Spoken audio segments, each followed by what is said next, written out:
महाराष्ट्राचा महानालायक महाकिताब हा तुमच्या दोघांपणे संयुक्तपणे वाटून द्यायला हवा। तुमच्या लायकीचा फुगा तर महाराष्ट्राच्या जनतेने कधीच फोडलाय। ज्याच्यामुळे राजसाहेब ठाकरेंनी पक्ष सोडला तो कटकारस्थान करणारा नालायक भाऊ कोण? ज्यामुळे वैतागून नारायण राणे साहेब पक्षातून बाहेर पडले ते स्वर्गीय बाळासाहेब आणि नारायण राणे साहेब यांच्यामध्ये दरी निर्माण करणारा तो नालायक कोण? नमस्कार उद्धवजी, तुम्ही आणि तुमचा वाचाळ चेला सर्वज्ञानी संजय राऊत यांनी आमच्या देवेंद्रजींवर खालच्या पातळीची टीका करण्याची जणू स्पर्धा लागली आहे आणि त्याच्यामुळे महाराष्ट्राचा महानालायक महाकिताब हा तुमच्या दोघांपणे संयुक्तपणे वाटून द्यायला हवा। तुमच्या लायकीचा फुगा तर महाराष्ट्राच्या जनतेने कधीच फोडलाय।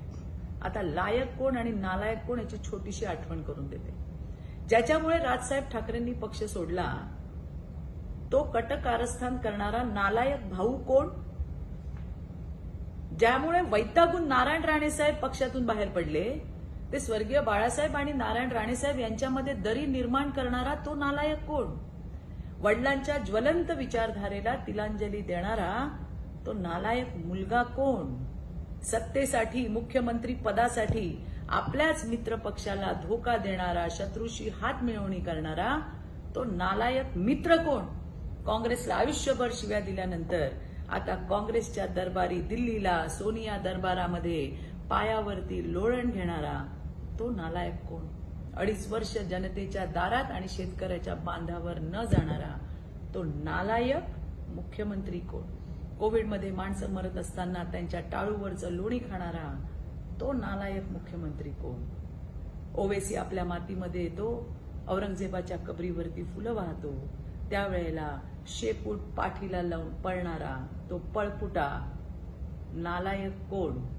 40 आमदार तुम्हाला सोडून गेले, 16 खासदार तुम्हाला सोडून गेले, असा नेतृत्वहीन नालायक कोण?